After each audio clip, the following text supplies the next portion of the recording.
അമിതമായ social media ഉപയോഗം അല്ലെങ്കിൽ ഫോൺ ഉപയോഗം എങ്ങനെയെല്ലാമാണ് നമ്മുടെ ടീനേജേഴ്സിനെ എഫക്റ്റ് ചെയ്യുന്നത്. കളിയുമല്ല ചിരിയുമല്ല ചില്ലറ കാര്യവുമല്ല, അതാ ചൈതുവാണ് കൂടെയുള്ളത്. ഓൺ 104 മിർഷി സംഗതി ഹോട്ടാണ്. നമ്മൾ ഇതിനെപ്പറ്റിയായിരുന്നു കുറച്ചധികം നേരമായിട്ട് സംസാരിച്ചുകൊണ്ടിരുന്നത്. എന്താണെങ്കിലും അതിന്റെ ശാസ്ത്രീയ വശങ്ങൾ എന്താണ് എന്നുള്ളത് പ്രയത്ന സെന്റർ ഫോർ ചൈൽഡ് ഡെവലപ്മെന്റിലെ സൈക്കോളജിസ്റ്റ് റിങ്കു തങ്കച്ചൻ നമ്മളോട് എക്സ്പ്ലെയിൻ ചെയ്തു തരുന്നതാണ്. സോഷ്യൽ മീഡിയ കൂടുതലായിട്ട് യൂസ് ചെയ്യുമ്പോൾ ഈ അഡോളസെൻസിലും യങ്സ്റ്റേഴ്സിലും ഒരു personality growth or identity form ചെയ്യുന്ന ഒരു ഏജ് ആണത്. സോഷ്യൽ മീഡിയയുടെ അമിത യൂസേജ് വരുമ്പോൾ അത് അവരുടെ സെൽഫ് എസ്റ്റീമിനെ കൂടുതലായിട്ട് ബാധിക്കുന്നു. കാരണം അവർ സോഷ്യൽ മീഡിയയിൽ മാത്രം ഒതുങ്ങിക്കൂടുകയും റിയൽ ലൈഫിൽ ഒരു എക്സ്പോഷർ കിട്ടാതെ വരികയും അതുകൊണ്ട് തന്നെ അവരുടെ പേഴ്സണൽ ഗ്രോത്തിന് ലിമിറ്റേഷൻസ് ഉണ്ടാവുകയും ചെയ്യുന്നു. പിന്നീട് പറയുകയാണെങ്കിൽ ബ്യൂട്ടി കോൺസെപ്റ്റ്സിനെ കുറിച്ചാണ്. ഇൻസ്റ്റഗ്രാം, ഫേസ്ബുക്ക് ഈ മീഡിയാസിലൊക്കെ റിയൽ കണ്ടന്റ്സ് ഓർ ഫോട്ടോസ് ഒന്നും ആയിരിക്കില്ല വരുന്നത്. കൂടാതെ ഫിൽട്ടർ ചെയ്തതാണ് വരുന്നത്. എന്നാലും ഇതിനെ വെച്ച് അവർ സെൽഫ് കമ്പാരിസൺ നടത്തുകയും ഇൻഫീരിയോറിറ്റി കോംപ്ലക്സിലേക്ക് പോവുകയും ചെയ്യുന്നുണ്ട്. അതുപോലെ തന്നെ ഇവരുടെ ബ്യൂട്ടി കോൺഷ്യസിനെ ഇത് ഒരുപാട് ഇൻഫ്ലുവൻസ് ചെയ്യുന്നത് കൊണ്ട് സെൽഫ് ഹേറ്റ് ചെയ്യാനും ഇതുമൂലം ആങ്സൈറ്റി ഇഷ്യൂസ്, ഡിപ്രഷൻ പോലുള്ള മെന്റൽ ഹെൽത്ത് റിലേറ്റഡ് ഇഷ്യൂസിന് കാരണമാകുന്നു. Social media or online media മാത്രം യൂസ് ചെയ്യുമ്പോൾ അതിൽ ചാറ്റിംഗ് ആയിരിക്കും കൂടുതലായിട്ട് ഫോക്കസ് ചെയ്യുന്നത്. അതുകൊണ്ട് തന്നെ സോഷ്യൽ കോണ്ടെക്സ്റ്റിൽ വരുമ്പോൾ അല്ലെങ്കിൽ ഒരാളുമായി ഫേസ് ടു ഫേസ് ഇന്ററാക്ഷൻ ചെയ്യുമ്പോൾ അവർ സോഷ്യൽ ആങ്സൈറ്റിയിലേക്ക് പോകുന്നു. കാരണം അവരോട് സംസാരിക്കാനുള്ള കോൺഫിഡൻസ് കുറവ്, കൂടാതെ അവരെ ഇംപ്രസ് ചെയ്യാൻ പറ്റുമോ എന്നുള്ള ചിന്തയൊക്കെ ആവാം അവർക്കുണ്ടാവുക. കാരണം സോഷ്യൽ മീഡിയ ചാറ്റിങ്ങിൽ നമ്മൾ ഫിൽട്ടർ ചെയ്തിട്ടാണ് സംസാരിക്കുന്നത്. എന്നാൽ ഫേസ് ടു ഫേസ് വരുമ്പോൾ ഡയറക്റ്റ് കോൺവെർസേഷൻ വരുന്നു. ഇത്തരം സാഹചര്യങ്ങൾ അവർക്ക് ഫേസ് ചെയ്യാൻ വളരെ ബുദ്ധിമുട്ടാണ്. ഇതുകൂടാതെ നമ്മുടെ റിയൽ ലൈഫ് സിറ്റുവേഷൻസിനെ ഇത് ഒരുപാട് ബാധിക്കുന്നുണ്ട്. ഫാമിലി ആയിട്ടുള്ള ഇന്ററാക്ഷൻസ് കുറയുന്നു. ഓൺലൈൻ പ്രിഫർ ചെയ്യുമ്പോൾ ഇൻസ്റ്റന്റ് ആയിട്ടുള്ള ഒരു മെസ്സേജ് അല്ലെങ്കിൽ റിപ്ലൈ ആണ് നമുക്ക് ലഭിക്കുന്നത്. അതുകൊണ്ട് തന്നെ ഫാമിലി ആയിട്ടും ഫ്രണ്ട്സ് ആയിട്ടുമുള്ള ഡയറക്റ്റ് കോൺവെർസേഷൻസ് കുറയ്ക്കാനും സോഷ്യൽ മീഡിയ ചാറ്റിങ്ങിൽ ഒതുങ്ങിക്കൂടാനുമാണ് ഇവർ ശ്രമിക്കുന്നത്. അതുപോലെ തന്നെ നമ്മുടെ കൊഗ്നിറ്റീവ് എബിലിറ്റീനെ ഇത് ബാധിക്കുന്നു. സോഷ്യൽ മീഡിയയുടെ യൂസേജ് ഓവർ ആവുമ്പോൾ പലപ്പോഴും നമുക്ക് അറ്റൻഷൻ ഇഷ്യൂസ് വരുന്നു. നമ്മൾ അറ്റൻഷൻ ഡെഫിസിറ്റ് ആകും. അതുകൊണ്ട് തന്നെ ഒരു കാര്യത്തിനും നമുക്ക് അധിക സമയം കോൺസെൻട്രേറ്റ് ചെയ്യാൻ പറ്റില്ല.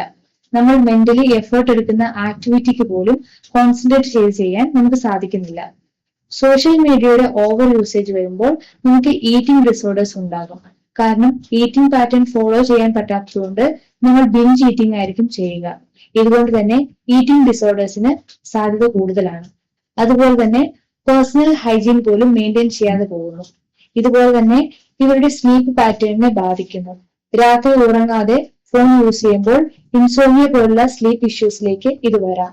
ഇങ്ങനെയൊക്കെ വരുമ്പോൾ തന്നെ നമ്മുടെ മെന്റൽ ഹെൽത്തിനെ കൂടുതലായിട്ട് ഇത് അഫക്ട് ചെയ്യുന്നു. 16 കുറഞ്ഞതൊരു ഡിഗ്രി എങ്കിലും ആയെങ്കിൽ മാത്രമേ അവർ ഫോൺ യൂസ് ചെയ്യുന്നത് നല്ലതായിട്ട് എനിക്ക് തോന്നുന്നുള്ളൂ.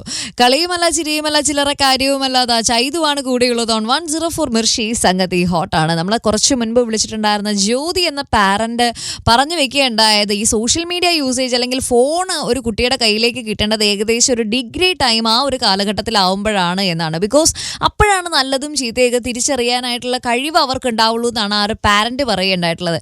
എന്താണ് സൈക്കോളജിസ്റ്റിന് പറയാനുള്ളത് എന്ന് കേട്ട് നോക്കിയാലോ. ഏതാണ് ഒരു proper age for using the social medias? നമുക്ക് ചോദിക്കാം പ്രയത്ന സെന്റർ ഫോർ ചൈൽഡ് ഡെവലപ്മെന്റിലെ സൈക്കോളജിസ്റ്റ് ആയിട്ടുള്ള റിങ്കു തങ്കച്ചനോട്. മാം, സോഷ്യൽ മീഡിയ യൂസ് ചെയ്യാനായിട്ടുള്ള ഏറ്റവും കുറഞ്ഞ പ്രോപ്പർ ഏജ് ഏതാണെന്നാണ് മാം കരുതുന്നത്? There is no chronological age limit for social media usage. Social media യൂസേജിന് ഒരു ക്രോണോളജിക്കൽ ഏജ് ലിമിറ്റ് ഇല്ല. ഒരു കുട്ടിയെ സംബന്ധിച്ചിടത്തോളം ആ കുട്ടി എത്രമാത്രം റെസ്പോൺസിബിൾ ആണെന്ന് നോക്കുക.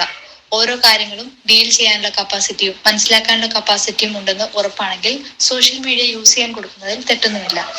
കുട്ടിക്ക് അല്ലെങ്കിൽ ടീനേജേഴ്സിന് സോഷ്യൽ മീഡിയ യൂസ് ചെയ്യാൻ കൊടുക്കുമ്പോൾ തന്നെ അവർ ഫോളോ ചെയ്യേണ്ട കുറച്ച് റൂൾസ് സെറ്റ് ചെയ്ത് കൊടുക്കണം. ആദ്യമായി തന്നെ ടൈം ലിമിറ്റ് വെക്കേണ്ടത് ഇമ്പോർട്ടൻ്റ് ആയിട്ടുള്ള കാര്യമാണ്. പേരൻസിന്റെ ഫോണിൽ നിന്ന് സോഷ്യൽ മീഡിയ യൂസ് ചെയ്യാൻ മാത്രം അനുവദിക്കുക. അതിനൊരു ട്രാൻസ്പെറൻസി കീപ്പ് ചെയ്യുക. ഇങ്ങനെ റൂൾസ് ആൻഡ് റെസ്പോൺസിബിലിറ്റീസ് വെക്കുന്നത് തന്നെ ചെറിയ കുട്ടികൾ മുതൽ ടീനേജേഴ്സിൽ ആണെങ്കിൽ വരെ സോഷ്യൽ മീഡിയ യൂസ് ചെയ്യാൻ തുടങ്ങുമ്പോൾ അവർ ചെയ്യേണ്ട റെസ്പോൺസിബിലിറ്റീസ് ട്രെയിൻ ചെയ്യിക്കാൻ വേണ്ടിയിട്ടാണ്. പിന്നീട് സ്വന്തമായിട്ടൊരു ഫോൺ അല്ലെങ്കിൽ സിസ്റ്റം വാങ്ങിക്കൊടുക്കുമ്പോഴാണ് തനിച്ച് അവർ സോഷ്യൽ മീഡിയ യൂസ് ചെയ്യാൻ ആരംഭിക്കുന്നത്. ഇങ്ങനെ തനിച്ച് ഉപയോഗിച്ച് തുടങ്ങുമ്പോഴും നമ്മൾ പറഞ്ഞ റൂൾസ് ആൻഡ് റെസ്പോൺസിബിലിറ്റീസ് പ്രോപ്പറായിട്ട് ഇവർ ചെയ്യുന്നുണ്ടെങ്കിൽ സോഷ്യൽ മീഡിയ യൂസ് ചെയ്യാൻ അനുവദിക്കുക. എപ്പോഴും ഒരു ട്രാൻസ്പെറൻസി കീപ്പ് ചെയ്യാൻ വേണ്ടി അവരോട് പറഞ്ഞു കൊടുക്കുക.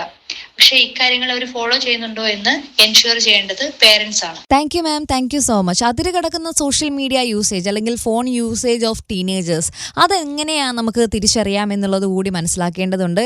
നമ്മുടെ കുട്ടികളിലെ എക്സസീവ് സോഷ്യൽ മീഡിയ യൂസേജ് അല്ലെങ്കിൽ അഡിക്ഷൻ നമുക്ക് എങ്ങനെ തിരിച്ചറിയാം? കളിയുമല്ല ചിരിയുമല്ല ചില്ലറ കാര്യവുമല്ല അതാ ചൈതുവാണ് കൂടെയുള്ളത് ഓൺ 104 മിർഷി. സംഗതി ഹോട്ടാണ്. പലപ്പോഴും നമ്മുടെ കുട്ടികൾ ഈ ഒരു ഫോൺ യൂസേജ് അല്ലെങ്കിൽ സോഷ്യൽ മീഡിയ യൂസേജ് എക്സസീവ് ആകുന്നത് നമ്മൾ തിരിച്ചറിയുന്നത് അതിൻ്റെ ഒരു എക്സ്ട്രീം ലെവൽ എത്തിക്കഴിയുമ്പോഴാണ്. പക്ഷേ അതിൻ്റെ ഏർലി സ്റ്റേജിൽ തന്നെ നമുക്ക് എങ്ങനെ തിരിച്ചറിയാമെന്നുള്ളത് പ്രയത്ന സെന്റർ ഫോർ ചൈൽഡ് ഡെവലപ്മെന്റിലെ സൈക്കോളജിസ്റ്റ് ആയിട്ടുള്ള റിങ്കു തങ്കച്ചനോട് നമുക്ക് ചോദിക്കാം. കുട്ടികൾ അല്ലെങ്കിൽ ടീനേജേഴ്സ് ഫോൺ യൂസ് ചെയ്യുന്നതിന്റെ ടോളറൻസ് ലെവൽ കൂടുന്നത് നമുക്ക് കാണാൻ പറ്റും. അതായത് സാധാരണ അരമണിക്കൂർ ഫോൺ യൂസ് ചെയ്യുന്ന ആളാണെങ്കിൽ അതിന് ടൈം ഡ്യൂറേഷൻ കൂടി വന്ന് 1 മണിക്കൂർ, 2 മണിക്കൂർ, 3 മണിക്കൂർ എന്നിങ്ങനെ ടൈം നീണ്ടു പോകുന്നതായി നമുക്ക് കാണാം. സ്കൂളിൽ നിന്ന് വന്ന ഉടനെ പ്രൊഡക്റ്റീവ് ആയിട്ടുള്ള ആക്ടിവിറ്റീസിൽ നിന്ന് ഒഴിഞ്ഞു മാറി നിൽക്കുക, പകരം സോഷ്യൽ മീഡിയയിൽ കൂടുതൽ ടൈം ഇൻവോൾവ് ആകാൻ ഇൻട്രസ്റ്റ് കാണിക്കുന്നത്.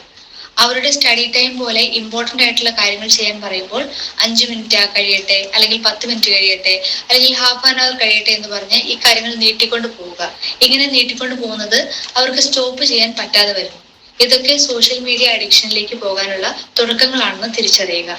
അതുപോലെ തന്നെ കണ്ടിന്യൂസ് സോഷ്യൽ മീഡിയ യൂസ് ചെയ്യുന്നത് മൂലം സ്ലീപ്പ് നല്ല രീതിയിൽ ലഭിക്കുന്നില്ല. അതുപോലെ തന്നെ ഒരു റിയൽ ലൈഫ് ഇന്ററാക്ഷൻ നഷ്ടപ്പെടുന്നു. അതുപോലെ ഒരു ഫാമിലി ഫംഗ്ഷൻ, ഗെറ്റ് ടുഗദർ ഒക്കെ വരുമ്പോൾ അതിനോടൊന്നും പോകാൻ ഇവർക്ക് ഇൻട്രസ്റ്റ് ഇല്ലാതാകുന്നു. അവർ കൂടുതൽ ഇൻട്രസ്റ്റ് കാണിക്കുന്നത് മീഡിയ ആക്ടിവിറ്റിയിൽ ഇൻവോൾവ് ചെയ്യാനാണ്. പിന്നെ അവരുടെ സ്റ്റഡീസിൽ നോക്കുകയാണെങ്കിൽ നല്ല രീതിയിൽ പഠിച്ചുകൊണ്ടിരുന്ന കുട്ടി അക്കാഡമിക്സിൽ ബാക്കിലേക്ക് വരിക, അവരുടെ പ്രൊഡക്ടിവിറ്റി കുറയുക. അതുപോലെ തന്നെ നമ്മുടെ ഡെയിലി ലൈഫിലെ കാര്യങ്ങളായ ബ്രഷിങ്, ബാത്തിങ്, ഈറ്റിംഗ്, ഡ്രസ്സിങ് അത്തരം കാര്യങ്ങളിൽ പോലും അവർ പ്രോപ്പർ ആയിട്ട് ശ്രദ്ധ കൊടുക്കുന്നില്ല. ഇതൊക്കെ സോഷ്യൽ മീഡിയ അഡിക്ഷൻ കൊണ്ട് വരുന്നതാണ്. അപ്പോൾ ഇക്കാര്യങ്ങളൊക്കെ ശ്രദ്ധിച്ചാൽ അവരുടെ മാറ്റങ്ങൾ ഐഡന്റിഫൈ ചെയ്യാൻ നമുക്ക് കഴിയും. Thank you ma'am, thank you so much. അപ്പോൾ ഇക്കാര്യങ്ങളൊക്കെ ശ്രദ്ധിച്ചു കഴിഞ്ഞാൽ നമ്മുടെ കുട്ടികളെ ഒരു പരിധി വരെ, ഇതൊരു നിയമമാകുന്നത് വരെയും നമ്മുടെ സോഷ്യൽ മീഡിയാസിൽ നിന്നൊക്കെ ഒന്ന് മാറ്റി നിർത്താനായിട്ട്, എക്സസീവ് യൂസേജിൽ നിന്ന് മാറ്റി നിർത്താനായിട്ട് സഹായിക്കും, ഹെൽപ്ഫുൾ ആയിരിക്കും.